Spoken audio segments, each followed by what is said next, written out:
আমরা জিয়াউর রহমানকে এরকম মুখস্থ বিদ্যার চর্চা করাতে চাই না।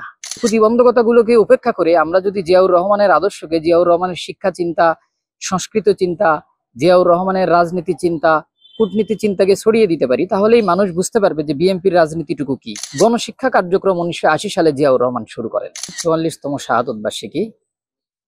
শহীদ প্রেসিডেন্ট জিয়াউর রহমান একজন স্বপ্নাতুর, দেশপ্রেমিক, পরিশ্রমী, নিষ্ঠাবান, সৎ মানুষ। তার হারিয়ে যাওয়া আমাদের জন্য, বাংলাদেশের জন্য অপূরণীয় ক্ষতি, সেটা আমরা দীর্ঘদিনের পথ চলায় বুঝতে পেরেছি। বাংলাদেশের প্রতিটি মানুষ বুঝতে পেরেছে শহীদ প্রেসিডেন্ট জিয়াউর রহমানের অকাল প্রয়াণে সারা দেশের যে ক্ষতি হয়েছে, সারা দেশের অর্থনীতির যে ক্ষতি হয়েছে, সারা দেশের মানুষের যে ক্ষতি হয়েছে, দেশের রাজনৈতিক অঙ্গনে যে ক্ষতি হয়েছে, এই ক্ষতিটুকু আমাদের জন্য অপূরণীয়। আজকে 44তম মৃত্যুবার্ষিকী আমরা গতকাল তার পালন করেছি। আমাদের মৃত্যুবার্ষিকী বিভিন্ন কর্ম পরিকল্পনার মধ্য দিয়ে পালিত হয়েছে। আমাদের সহযোগী সংগঠন, মূল দল, আমরা যারা ছাত্র দলের ছিলাম, ছাত্র দলের নেতৃবৃন্দ বিভিন্ন প্রোগ্রামের মধ্য দিয়ে তাকে স্মরণ করেছে। আমাদের চাওয়া, চিন্তা, চেতনা হচ্ছে শহীদ প্রেসিডেন্ট জিয়াউর রহমানকে বাংলাদেশের মানুষের মনে গেঁথে দেওয়া। তাকে আমরা আওয়ামী লীগ সরকার শেখ হাসিনা যেভাবে শেখ মুজিবকে মানুষের মাঝে এক ধরনের ঔষধের মতো খাইয়ে দিয়েছে, তাকে বাধ্যতামূলকভাবে তাদেরকে মুখস্থ করিয়েছে শেখ মুজিবকে, আমরা জিয়াউর রহমানকে এরকম মুখস্থ বিদ্যার চর্চা করাতে চাই না। তার আদর্শ, তার ন্যায়পরায়ণতা, তার রাজনীতি চর্চা, তার দেশপ্রেম, তার দেশ শাসনের যে ক্ষমতা, সেগুলো মানুষের মনে আমরা সাধারণভাবে গেঁথে দিতে চাই, যাতে দীর্ঘদিন উনি মানুষের মনে, আপামর জনতার মাঝে জনতার নেতা হিসেবে দীর্ঘদিন লালিত থাকে।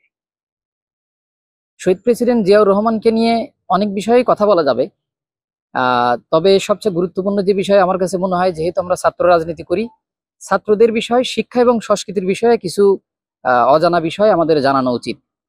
জিয়াউর রহমানকে নিয়ে মানুষের মাঝে ছড়িয়ে দেওয়ার যে তথ্যগুলো, সেগুলো আমরা সাধারণভাবে খুব বেশি ছড়িয়ে দেওয়ার সুযোগ হয়নি নানান ধরনের প্রতিবন্ধকতার কারণে। এই প্রতিবন্ধকতাগুলোকে উপেক্ষা করে আমরা যদি জিয়াউর রহমানের আদর্শকে, জিয়াউর রহমানের শিক্ষা চিন্তা, সংস্কৃত চিন্তা, জিয়াউর রহমানের রাজনীতি চিন্তা, কূটনীতি চিন্তাকে ছড়িয়ে দিতে পারি, তাহলেই মানুষ বুঝতে পারবে যে বিএনপির রাজনীতিটুকু কি, বিএনপি কি রাজনীতি বহন করে, কোন রাজনীতি ছাত্র দল বহন করে।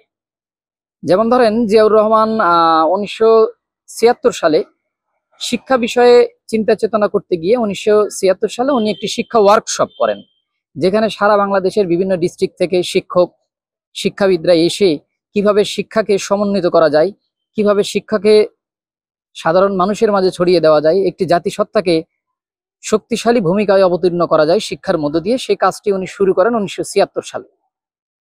শুধুমাত্র এই কাজগুলোই না, আরো বেশ কিছু কর্মকাণ্ড আছে। গণশিক্ষা কার্যক্রম 1980 সালে জিয়াউর রহমান শুরু করেন। এরপরে এই গণশিক্ষা কার্যক্রমের মধ্য দিয়ে সবার যে একটা বাধ্যতামূলক শিক্ষার দরকার, এই দরকারি বিষয়টা উনি প্রয়োজন অনুভব করেই আমাদের মাঝে ছড়িয়ে দিয়েছিলেন গণশিক্ষা কার্যক্রম।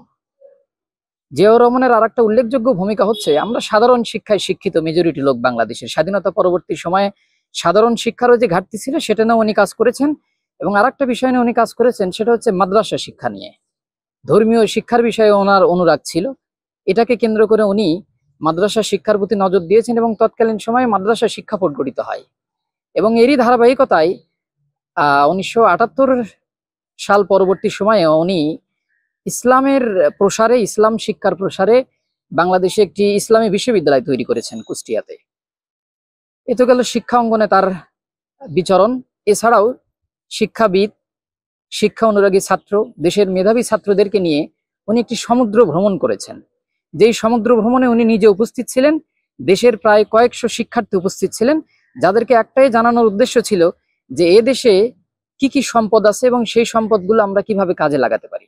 ছাত্রদেরকে একদম প্র্যাকটিক্যালি হাতে কলমে তিনি নিয়ে গিয়ে এই বিষয়গুলো শিখিয়েছেন। পরবর্তী সময়ে সাংস্কৃতিক চর্চার দিক থেকে জিয়াউর রহমান অনেক কাজ এগিয়ে দিয়েছেন। জিয়াউর রহমান স্বাধীনতা পদকের প্রবর্তন করেছেন, 21শে পদকের প্রবর্তন করেছেন। শিশু কিশোরদের জন্য উনি বিষয়কে কেন্দ্র করে জিয়া শিশু পার্ক তৈরি করেছেন। পরবর্তী সময়ে জিয়া শিশু প্রতিযোগিতার একটি আয়োজন করেছিলেন। এই প্রতিযোগিতার আয়োজনগুলো প্রত্যেক বছরে উনি নিজে উপস্থিত থাকতেন। এগুলো বিষয়কে খেয়াল করলে আমরা বুঝতে পারি যে জিয়াউর রহমান শিক্ষা অনুরাগী, সংস্কৃত অনুরাগী। শিক্ষা ও সংস্কৃত চর্চাকে একটি দেশের গুরুত্বপূর্ণ স্থানে নিয়ে গিয়ে উনি দেশকে সাজাতে চেয়েছিলেন। স্বল্প সময় ক্ষমতায় থেকে উনি যতটুকু পেরেছেন সেই পথকে আমরা যদি আলিঙ্গন করে সামনে এগিয়ে যাই, আশা করি আমাদের দেশে আরো অনেক দূর এগিয়ে